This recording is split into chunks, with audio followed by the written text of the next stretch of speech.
Rail मंत्री बोले 10 वर्षों में ट्रेन हादसों में आई 90% की कमी, अब सिंगल डिजिट का लक्ष्य। नई दिल्ली में आयोजित ट्रैक मेंटेनेंस कॉन्फ्रेंस में रेल मंत्री अश्विनी वैष्णव ने कहा कि पिछले 10 वर्षों में रेल दुर्घटनाओं में 90% तक की कमी आई है। सरकार अब सुरक्षा को और मजबूत करते हुए आधुनिक तकनीकी, ड्रोन और नए सिस्टम के जरिए रेलवे को वैश्विक स्तर तक ले जाने की योजना पर काम कर रही है।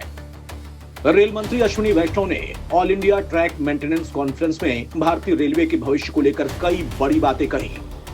उन्होंने बताया कि पिछले 10 वर्षों में रेल हादसों में करीब 90% की कमी आई है। रेल मंत्री ने इसे एक बड़ी उपलब्धि बताया, लेकिन साथ ही कहा कि हमें यही नहीं रुकना है। अब सरकार का लक्ष्य रेल हादसों की संख्या को घटाकर इकाई सिंगल डिजिट में लाना है। उन्होंने कहा, सरकार का मुख्य उद्देश्य भारतीय रेलवे के सुरक्षा स्तर को विकसित देशों के बराबर पहुंचाना है। कॉन्फ्रेंस में बोलते हुए रेल मंत्री ने पटरियों के आधुनिकीकरण को भी जरूरी बताया। उन्होंने जानकारी दी कि पिछले 10 वर्षों में लगभग 36,000 किलोमीटर नई पटरियां बिछाई गई हैं। पटरियों को बेहतर देखरेख के लिए अभी रेलवे के पास करीब 1,800 ट्रैक मशीनें हैं। सरकार इन मशीनों की संख्या बढ़ाकर 3,000 करना चाहती है।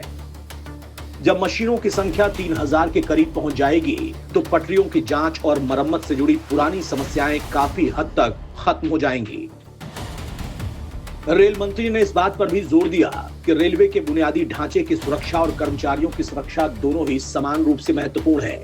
कर्मचारियों की सुरक्षा सुनिश्चित करने के लिए रक्षक नाम का एक सिस्टम लागू किया गया था, जो VHF तकनीकी पर आधारित था। हालांकि इस सिस्टम में कुछ चुनौतियां सामने आई। कई जगहों पर, जैसे कि घुमावदार पटरियों, पहाड़ी इलाकों या लंबी दूरी पर सिग्नल ठीक से नहीं पहुंच पाते थे।